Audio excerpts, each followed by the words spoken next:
Choose your next words carefully, Leonidas. They may be the last as king. Earth and water. Unsheathes his sword. Madman! You're a madman! Earth and water. You'll find plenty of both down there. No man, Persian or Greek, no man threatens a messenger. You bring the crowns of the heads of conquered kings to my city steps. You insult my queen. You threaten my people with slavery and death. Well, I've chosen my words carefully, Persian. Perhaps it's you should have done the same. This is blasphemy. This is madness. This is Sparta! Sorry. That was your best one. Dude, that scene, every time, I love it. I love it. Chef's kiss. Chef's kiss. Fun. Well, you know what? Let's do it. Welcome to the Fiction Podcast with your host, Frank and Justin. We're coming to you live from Minneapolis, Minnesota. Here we are at the Blind Tiger. There we go. There we go. If you know where it is, you're lucky. Not everybody can find it. It's an invite only, and I feel awesome and that we're doing this. We've always said we wanted to do this, and it may have taken a little bit to set up, and we're still not sure if it's working. But once I looked at the edit, I hope so. Disassembled my entire bar top to make this work, so it really needs to work. Yeah. Well, I would say there's no better movie to talk about this, but there probably is. But 300, this is a great movie, right? So this is season 4 of the Fiction Podcast. We're doing the ancient world. So this is all getting us ready for the Odyssey by Christopher Nolan that's coming out in July 2026. So we started with the epic poems, so the Iliad, the Odyssey, and we're moving into what we call about what makes a legend, what makes a hero through the ancient world. So last week we did Troy, and this week we're continuing on with the Greek theme, and we're doing 300. This is a movie directed by Zack Snyder, 2006 movie, and this is based off the graphic novel by Frank Miller, which, by the way, if you've not read a graphic novel by Frank Miller, pick it up, because this movie is basically like for like with additional scenes added in, but chef's kiss. You know, what killed me about that entire introduction was that this was released in 2006. It does not seem like it was that long ago. Oh, it was long. I am aware there is a whole generation of people that have lived through this time. Yeah. I mean, kills me. Yeah, there you go. It does kill you. Now, question.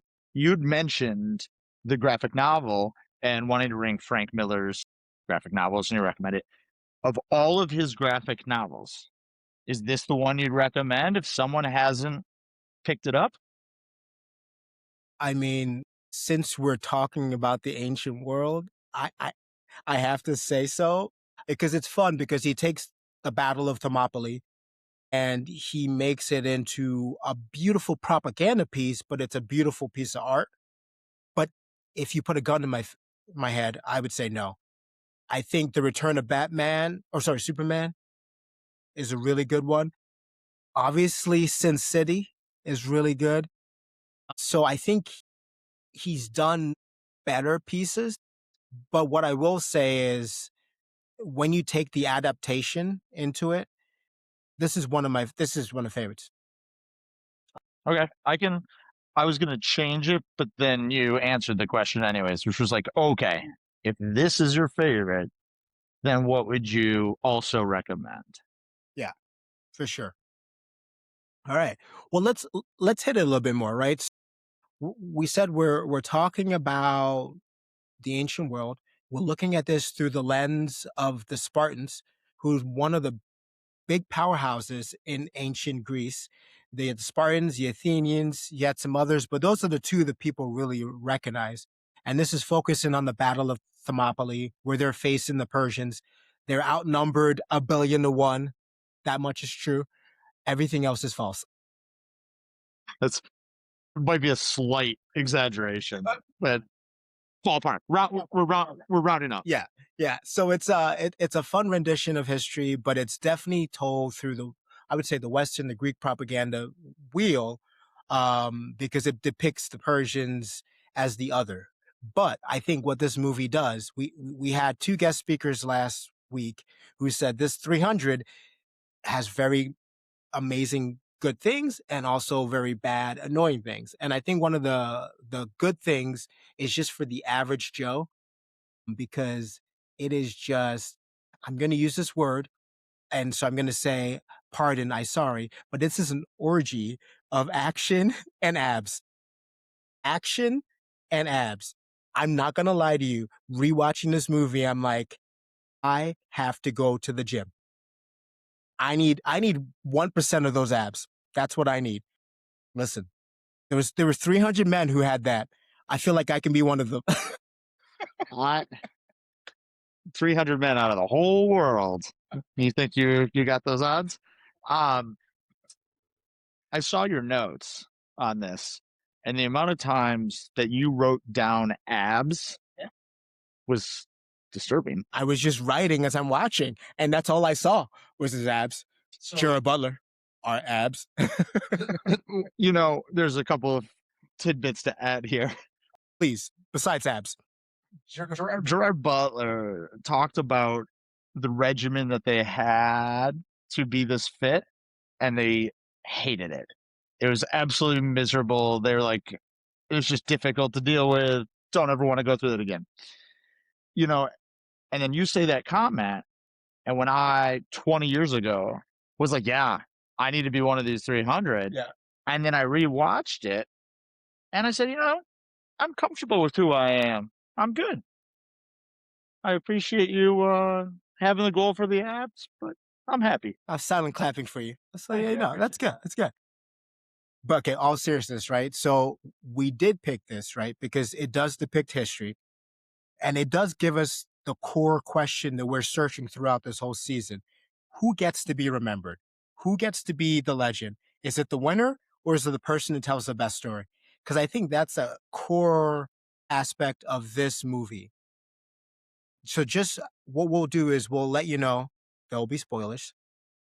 Our podcast is for folks who have listened or watched or read the book or movie, or do not mind a spoiler or two, and just want to see how we talk about it, get excited, and then they'll go watch or read it later, right? I mean, if you haven't seen it and you're enjoying yourself, stick around. Yeah.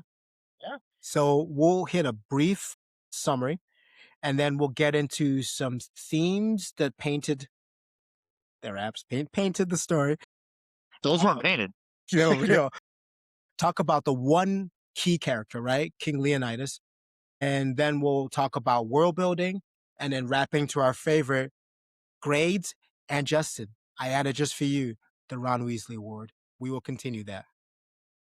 I am so thrilled that that is a segment now on this podcast. It's a staple. It's a staple. So this the summary. Wait, you already summarized it. One verse like 30 million or whatever you said. Done. No, go ahead. Go ahead. I mean, I think that's straight. So we have Xerxes, who is the king of Persia. He's conquering the whole world. He comes to Greece. He wants to conquer Sparta. Spartans are, I mean, we know what Spartans are from like video games and everything else. They're the baddest warriors. They're like, we're not going to bend a knee. So they incite this war, and they decide that they're going to make one stand, a symbolic stand, to get the rest of Greece and the rest of Sparta into this war. So they picked up an area where they thought that their numbers, the little numbers, could match up with the big numbers. So the entire movie is about the 300. There we go. Yeah. There's a lot of blood and killing. So I think that just needs to be put in the summary. There's a lot of blood and killing. If you're not comfortable with blood and gore and a lot of abs, this is not for you. we're gonna have to censor. We're gonna have to get flags on this podcast because of all the abs you keep talking about. You know, I did title this 300. Does somebody order abs? Because it's only fair. And they're there. So let's start with this, right? So this is an adaptation of Frank Miller's graphic novel. The movie, just like Sin City, is filmed to make you feel like it's a graphic novel. Check. Great job. So when we talk about legend versus reality, right? I think this is based in some sort of reality, but you suspend reality as you're watching this. Yeah, because nobody has those abs. Nobody, Yeah. nobody.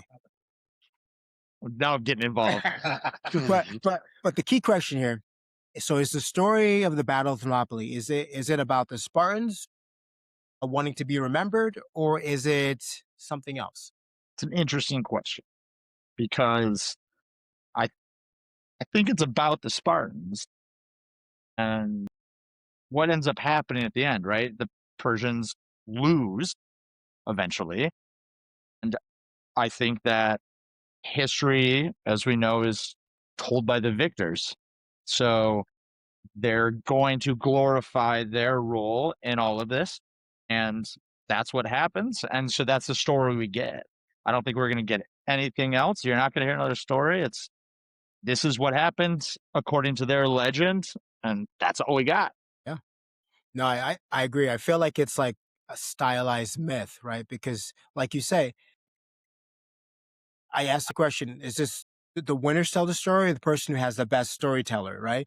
But this is a bit of both because they technically lost at the Battle of Thermopylae, but they won the war, and because they won the war, they're able to mythicize or the whole remembrance, romanticize. That's thank you. And it's funny, like because Herodotus, was it Herodotus who wrote about? Sounds familiar. I think it was. If it's not, please, classical studies folks, correct me. But even the writing about the Battle of Thermopylae is so much made to look like the Spartans are the noble few, and that is something that Frank Miller continued in his graphic novel, and obviously Zack Snyder did the same thing in the movie. And I feel like the way the story is told is really about a noble race of people. But then if you peel the onion back, because you like to peel those onions, Parfait. well, parfait onions. But that's disgusting. But like we'll go with that. But like the Spartans were not an ideal civilization. Like they had slaves. They're very brutal civilization, but they're seen as the noble. Here, the Persians are seen as the effeminate, the ones who are greedy, in excess, and that sort of thing. And there's a propaganda behind that. I mean, you didn't say anything that I would disagree with. Quick fact check. Herodotus was correct. He was one of the two people. Simonides was the other. So you were correct. Yeah, I mean, of course, it's a romantic view of the Spartans and how great they were and invincible they were to an extent. They obviously weren't invincible, but it's a little bit of that, and they end up winning, so their story gets told, and that's what's going to be glorified, and that's just the way history works. Quick question: do you think this story, whether it's told by Frank Miller or Herodotus, do you think it's more propaganda than history, or more history than propaganda? I'm going to go with history. You know why? Because I love the classics and I love the stories, and I want to believe because it gives me something to look forward to and reading. There's a lot of myths, when we did the Odyssey and the Iliad, and so I want to romanticize that because it's a time period that I love to learn about and love to read about. So I'm gonna have to. It's probably a combination. Let's be honest, but I will just go more history because we have nothing else to go on. That's true. That's true. I mean, to be clear, Herodotus's version more than Frank Miller's. Are you sure? I know Frank Miller is a big historian. He's an archaeologist that goes digging every summer. I just want to make sure that that's the They story I'm weren't. going They with. didn't go to battle naked with just their clothes. No, we do know they did. We do know. You It's you'd have been really distracted. it's so funny because I every time like I see 300, whether it's the graphic novel or the movie, I always just go back to like seeing the depictions of the hoplites, and that's what they did back in this era in Greece, whether you're Spartan, Athenians, whatever. They fought in.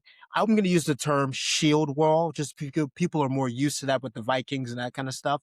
But they fought in close formation, which, to be fair, 300 did show that, but they weren't naked. Like they were heavily armored. Okay. They weren't naked. They just were mostly not clothed. Some people would beg to differ with that. But taking let's move on to our man Leonidas. So Gerard Butler plays Leonidas, right? So who is he really? Let's talk about him and the Spartan culture, right? He is the main character. He is the muse.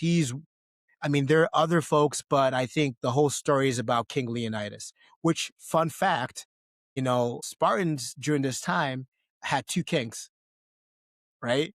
So Leonidas went to Thermopylae, but they felt comfortable in him doing that because they had another king sitting in the sidelines. It's like, yeah, sure, go ahead, Leonidas, go do your thing.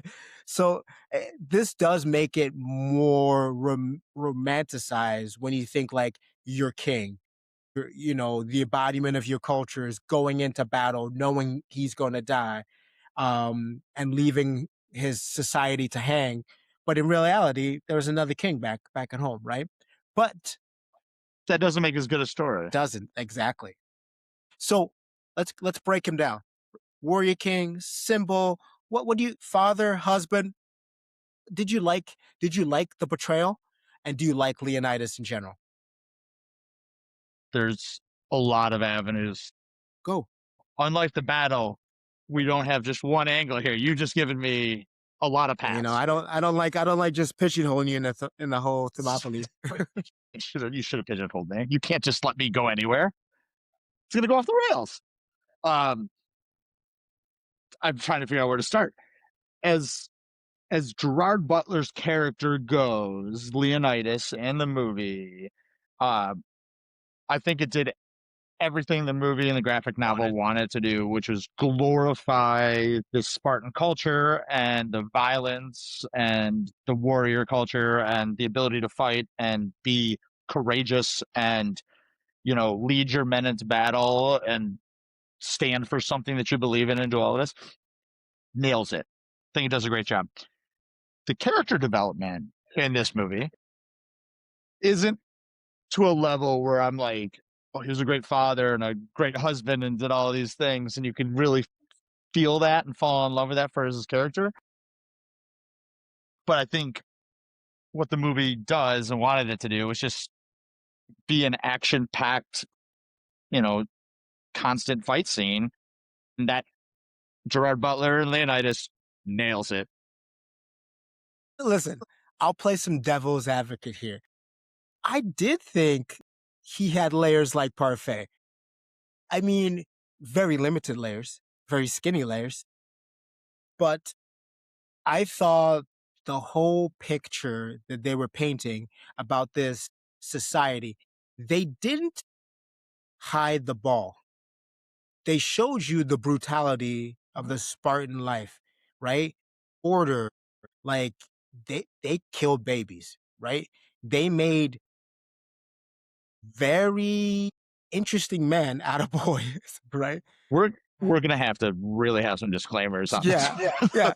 Well, was it the Agoge? They went through the Agoge, which is, they basically every kid for himself until they become a man. I mean, it's crazy. Brutal. Yeah, and you know how I like to bring Red Rising into this all the time. Pierce Brown focuses the sort of like the training that the Obsidian go through through Viking culture, but they also do some of the Spartan, like agoge type training. So hearing what you're saying is that him as a warrior and a fighter, maybe there are some There's some layers. layers But there. the other part of the question you asked when you asked about a father or a husband, you don't really get that developed. Yeah. I think what you get from it is just the reality of the cycle that he's stuck in. Because his wife, I call her Cersei. I know that's not a real name, but everyone knows she's Cersei. She basically asks when he goes, "What should I do when the gods and everyone else are telling us not to fight?" And she says, "Don't ask what a king is going to do. Ask what a free man would do." And once she said that, he's like, he had no choice. He had to go to battle. He could not kneel. This was like basically like the gods. It was foretold that he needed to do this.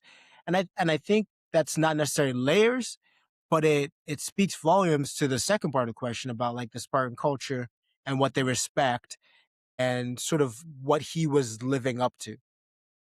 So I agree with you. Great job. We didn't see the layers as in like a character developing, going ups and down, but we saw the steadfastness of a begrudgingly respect to their culture. Like I don't agree with half of what the Spartans did. Like I said, they had slaves, they killed their babies, they had this like very martialistic society for the elite. But they all had that their honor. And for the most part, besides a few characters, they all respected that and followed it. Yeah, so maybe we got more layers of the Spartan culture than we did of any individual character. Shout out to I think it's pronounced Lena Headey. It's Lena Headey. Yeah. Yeah, Cersei. Just tossing it out there. Yeah. No, she's good. This is before Game of Thrones. So this is before I hated her. Like I was like, good. Then I hated her. And now it's hard for me because she's in a couple of new series, one on Netflix and some of the other stuff. And I'm like, and then she even went Irish. So she switched her accent all the way up. And I'm like, still Cersei's, man. Still Cersei's. It's hard. But she's a good actor. So I know we're jumping around a lot, but I found a lot of actors in this that I was like, oh, I didn't realize this person was there. So on the list I have, right, is Gerard Butler, Lena Headey, David Wenham, who plays Faramir in Lord of the Rings. He's also the narrator. His voice as a narrator. Leonidas. Beautiful. Amazing. Michael Fassbender. Like when I saw this, completely forgot he was in it. Oh, dude, this jump started the man. And then Glorious Bastards and all that stuff. I didn't even know he was in this, and he was my favorite character when I was 2006. And then crossover character from when we talked about Troy, the captain of the Myrmidons. Yeah. I was trying to He plays in the span of 2 years. He plays the right hand man to the leading actor. Poor guy just can't lead his own division. It's always got to be second. Always a bridesmaid, never the bride. And then there was Rodrigo Santero, who plays Xerxes, who also plays Carl on Love Actually. But if you keep going forward, he's done some things. But his transformation into Xerxes. So if it's okay, the flip side of the coin for Leonidas is King Xerxes. Their depiction of him is crazy, right? So why do you think they had to lean so hard into making him divine? Like this divine god. He was taller. He was creepy is a word.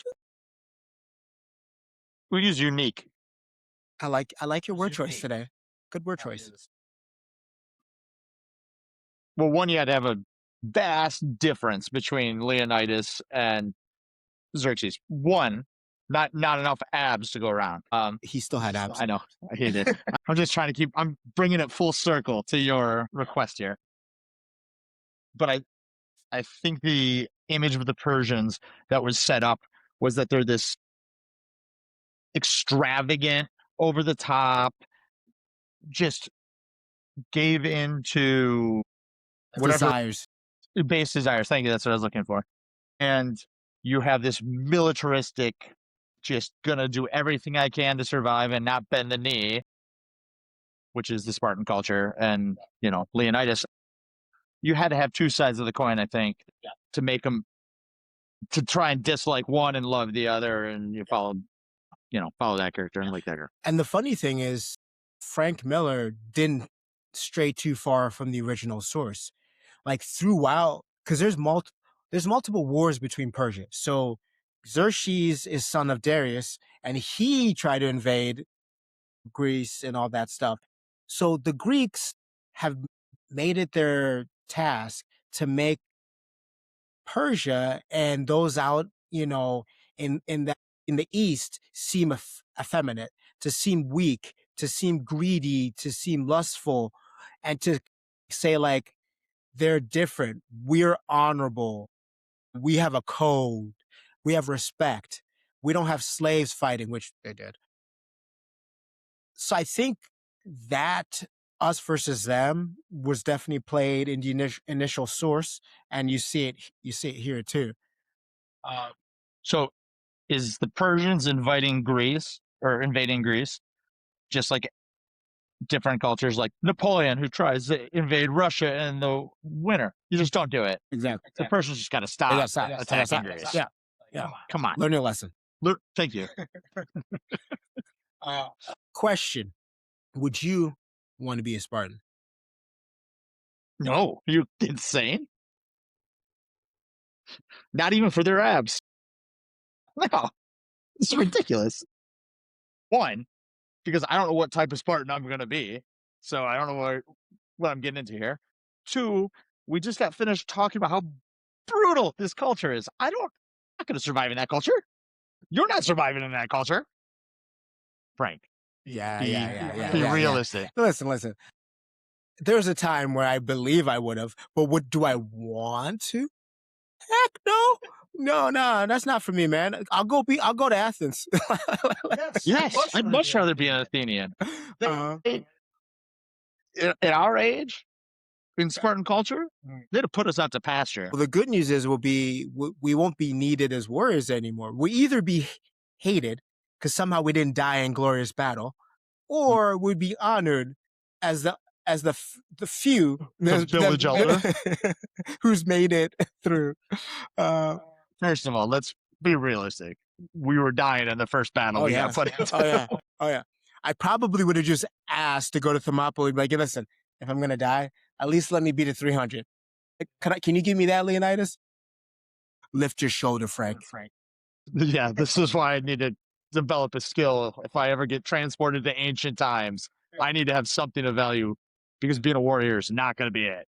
Yeah. All right. Well, let's talk about the world building. Oh, you got it?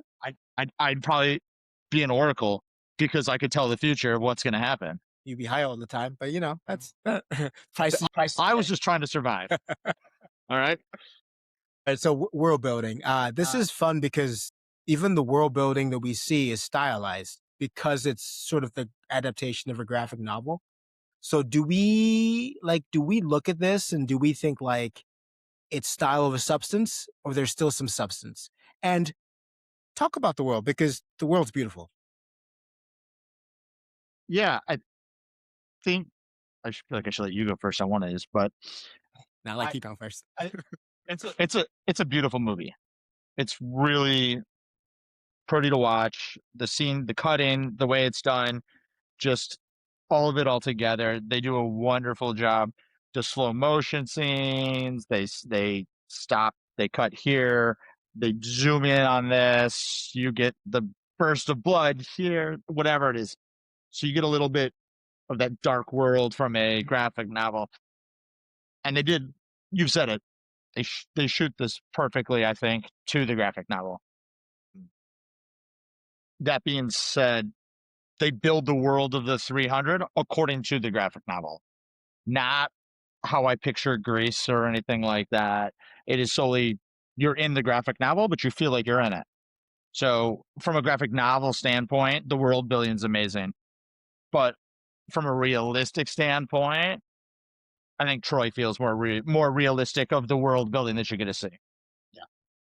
Because Greece is a lot prettier than this dark world that they've developed. Well, I mean, we see the Spartan complex, which it still looks like a walled city of ancient ancient Greece.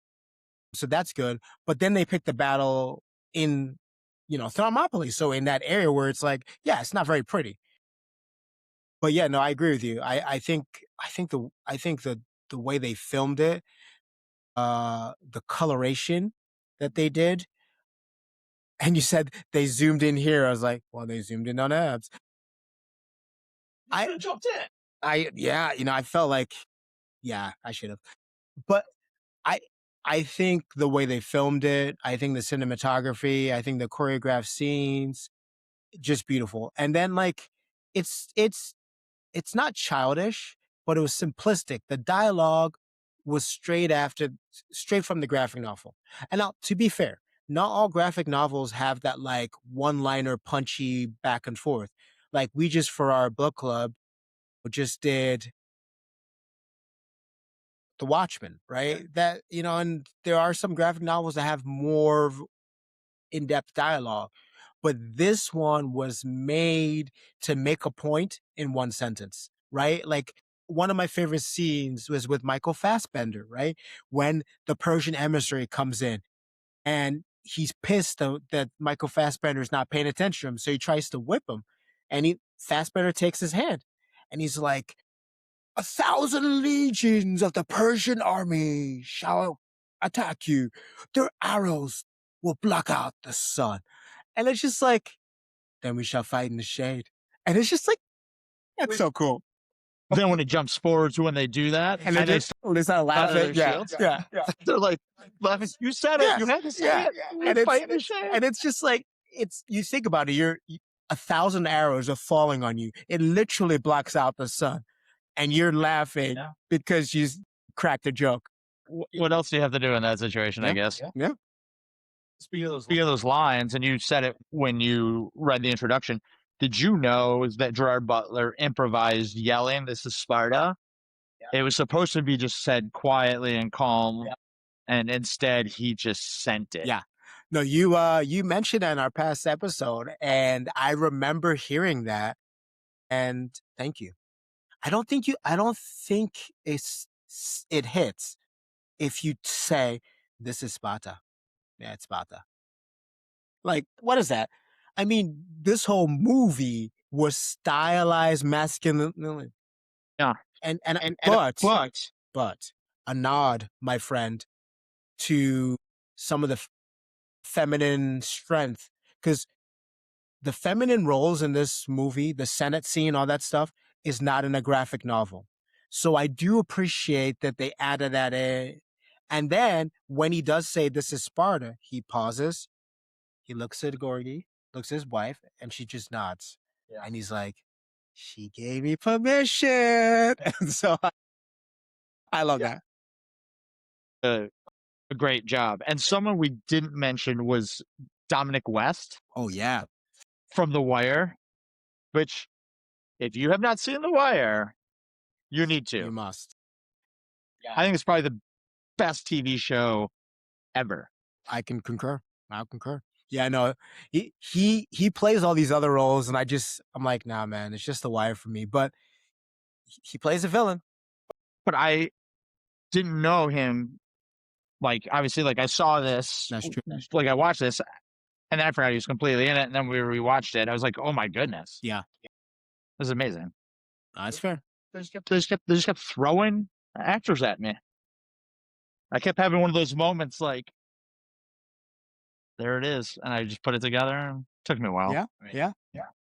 I was sitting there with my iPad looking at IMDb, putting all of these things. Okay, here's another one for you. I do not know his name. This is to my shame, and I'm not going to look it up right now. But the actor that I was portraying in the intro, when he says, "This is madness," right? I only know his name from the Your other. accent is amazing, by the way. I love him. I only know his name from the other piece of work that I really loved that he did. He did Spartacus, and he was Animaeus. He was the Doctore, so the one who was training Spartacus and Ganigus and all the others. I just every time I see that now, I'm like, oh, that's Doctore. I love it. I meant to look that up. I couldn't remember because I was like, he was another one that was like, couldn't rack my brain to figure it out where it was, and I just didn't get around to that one. But yeah, that's a good. I'm actually sad now, given how badass he was in Spartacus, that he didn't get to do a little fighting in this one. But again, that this is Sparta with that front kick that's a meme for life. We can't all be Vincent Reagan and be a captain that is second in every movie behind the best. That's true. That's true. Well, could you imagine? You gotta, be right hand to Leonidas and Achilles. Rough. It's rough life. Yeah. Yeah. I mean, pretty good training, dude. He looked. So wait, Troy was 2004. This was 2006. He trained for those 2 years because no shade to him in 2004. He still looked like a warrior. He did not look like. That's because he was also next to Brad Pitt. Question for you as you pour yourself another glass of wine. Why does this legend, why does this legacy, why does this myth still perpetuate itself 3,000, almost 3,000 years later, right? Why are we still talking about the Brave 300? What about this deserves to be romanticized, or it's just romanticized? Well, it's a good story, right? I mean, it just makes a good story, makes a good legend. It's probably along the lines of like the Odyssey and the Iliad, and this story was told orally and traded down from generation to generation to generation. And then our culture is in like today or 20 years ago in this situation. You were making movies and you're looking for entertaining stories that were going to be great in Hollywood. And so I guess, our culture, romanticizes that and wants it and wants something entertaining. That's a good story that you could sit and watch a movie for 2 hours and just love it. It's the same reason that the Odyssey is coming out again. It's a good story, and you probably found someone that has a passion project for this and wants to do it. And then we get a benefit as the viewer. It is also just genuinely a really interesting story of Leonidas and his 300, and the story of it all is a legend, and you're just going to listen to it. It's something I would just want to listen to if you were just telling, maybe not bedtime stories, but you're telling stories around the campfire or something. Yeah, I don't think I'll be telling my kiddos this bedtime story. Hey, buddy, Leonidas in a Brave 300. Look at his abs, bud. Okay. First of all, I support you actually finding a way to turn this into a children's story that you can then tell the story of Brave Leonidas and 300. I'm confused. Are you trying to raise Spartans or not, Frank? No. I don't think I could be that cruel for one. And I'll be afraid of what they'll turn out to be. That too. Which, I mean, like, obviously that is, so we, okay. I was gonna say shout out, and also shout out to your wife, because she'd just kick your ass. She would get this is Sparta on me, Yeah. Oh yeah. There would be no one confirming her with a nod. She'd just, and then she'll rip off her shirt and be like, how did you get your abs like that? God. I'm done. This, we're gone. I'm bringing it back just because you can't help yourself. I was gonna say though, that's gonna have to be the title of this. You're gonna have to use it. Is. I think it deserves to be. But we talked about it. We talked about Leonidas, right? Leonidas, a legend. Is he a hero? Is he an epic? Like, we're rolling back to Achilles, to Odysseus. Is he in the same level? Oh yeah, he's in that area of mythos, and I would say, what was I going to use? I mean, he's a legend, but or a hero. He's like a tragic hero or a tragic legend. Like, his story doesn't end happily. He dies doing what he felt he had to do, or what his culture would have said he had to do, and what it was being put on a pedestal, obviously. Because if he had just tuck-tailed and ran back, the story would not have been nearly as good and would have been completely different.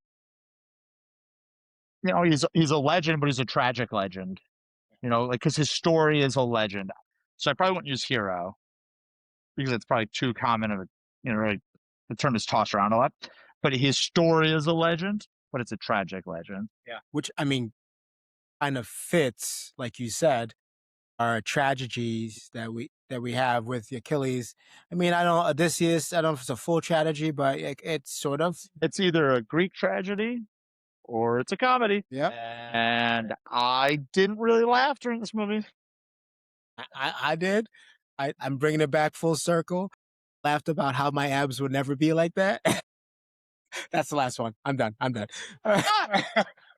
You can't help yourself. I can't. Once I get started, I'm rolling.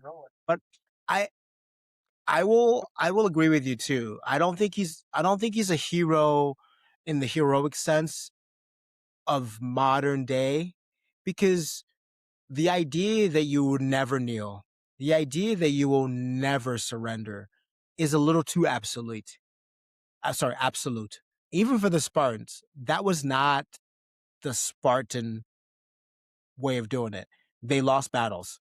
They didn't all kill themselves. I mean, if you look at another society that has a very similar ethos, you've got the samurai culture of Japan, right? They commit seppuku, but not everyone did it. Right. They became Ronin, found a new master, and found absolution somehow, right? Because that absolute is too much, right? So I think when you put that with him, you don't have a hero in the modern day sense, and maybe I don't know in the ancient sense, but you definitely have a legend, a rallying cry, right? Like that the Brave 300 is a spark throughout all of ancient Greece to fire them up to go against Xerxes. So definitely a legend, and that, like you said, that story is so popcorn worthy that it continues to be told. Yeah, it's like the Reaper. Rallying cry. More legend than hero. It's another Red Rising for anyone that's. I mean, I'm waiting for Red God. We'll find out if he's more legend than hero. Super off topic, but kind of. Is since you're gonna talk about abs, I'm gonna take this wherever I want. Would you then look at ancient Greek and say Hercules was a hero, or is he a legend? Or can you give me an example of something that you're like, oh, this person was a hero as ancient times? No, I do think Hercules is both a tragedy and a hero, because the way he died is more of a tragedy, but he became a god, you know. But he also, for their time, lived a more heroic ethos. He still did some things where you'd be like, but for their time, he lived a more heroic. Yeah, yeah. Even Jason and the Argonaut, right? Same kind of thing. You can see him as a, and to be fair, they are quoted as the golden age heroes by the Greeks. Like Rome and ancient modern Greeks would look back at Jason and Hercules and all those guys and say, like, these are the heroes, the golden age time when heroes lived among us. So I would give him that. But I don't think Leonidas fits in the same scope as Hercules or even a Jason or even a Perseus, right? Yeah. Who would you then classify as a modern day hero? Black Panther. You got it, baby. All right, so we're gonna go with Marvel. It's probably, I mean, like a modern day hero is probably like a Captain America. It's probably like a Superman. A Batman is too much vigilante. The Punisher is too vigilante. Daredevil is questionable vigilante. So like you need like a. But Leonidas was a real person.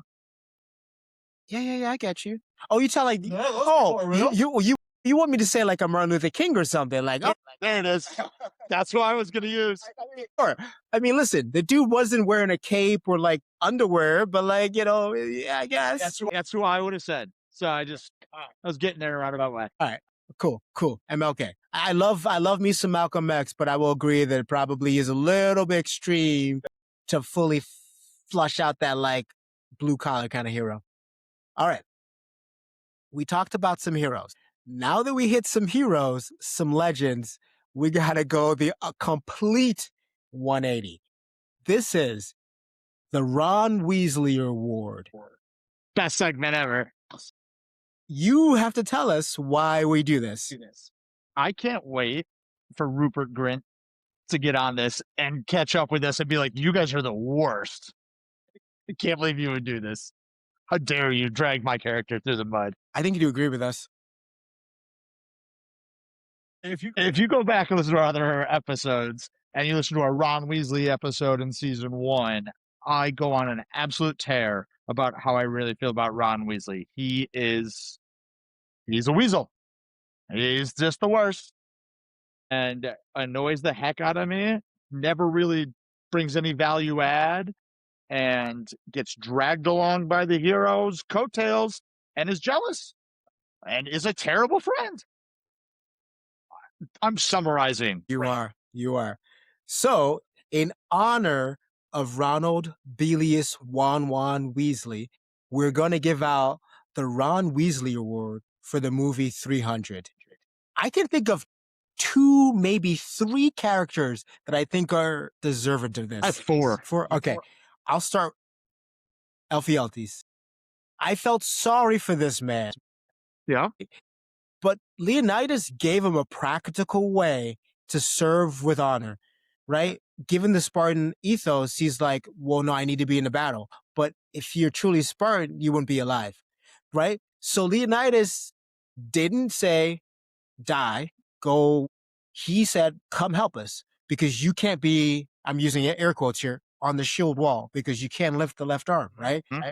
He betrays him wholeheartedly for his Persian riches, and he has the audacity to cry at the end scene when he felt embarrassed. I'm like, sir, you should have felt embarrassed in that uniform you were wearing that you specifically asked for.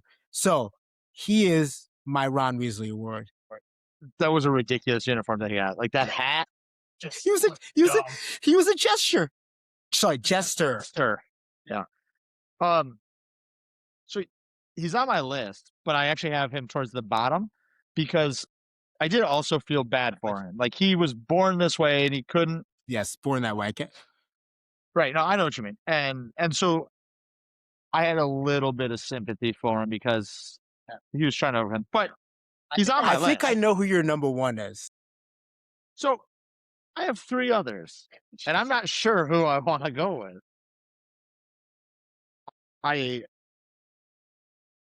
So Dark Horse were the ethos at the start because those little sellouts took his gold, Leonidas' gold, when he climbed up the mountain, but then also took Persia's gold and just corrupted and lied, and they're using religion to hide behind, and it's made up, and the answers were made up, and all of it was made up to whatever suited their riches and their desires and the greed the most.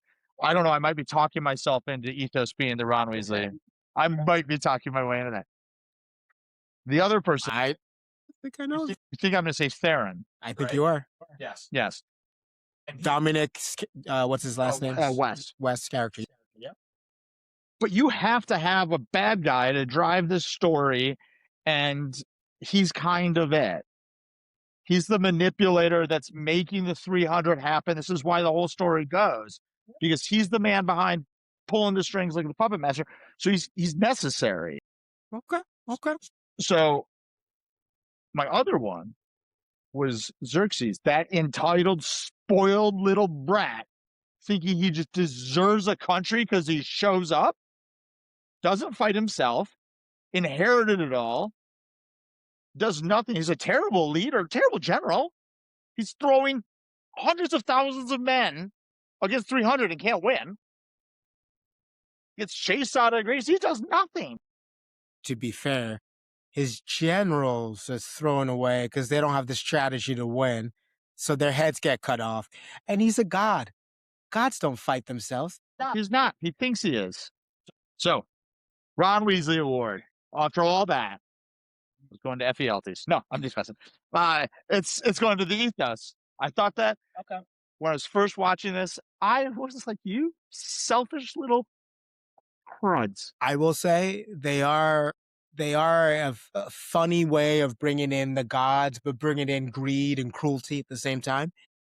But the fun thing about that scene where the Oracle is high on whatever, and she's like trying to, figure out what the next step is.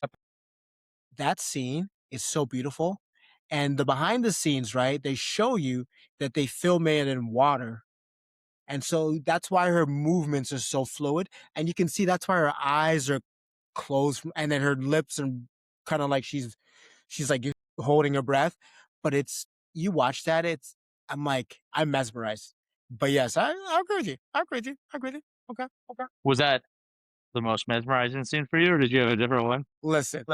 I'm not taking the bait. I'm not taking the bait, sir. It's right there. Nope. I'm moving on. All right. So we've got our Ron Weasleys. We gotta grade this bad boy. We do. Got to do it. We gotta do it. You want me to go first? Do you want to go first? Well, I'll tell you what. You go first, but I'm going to explain the grading system.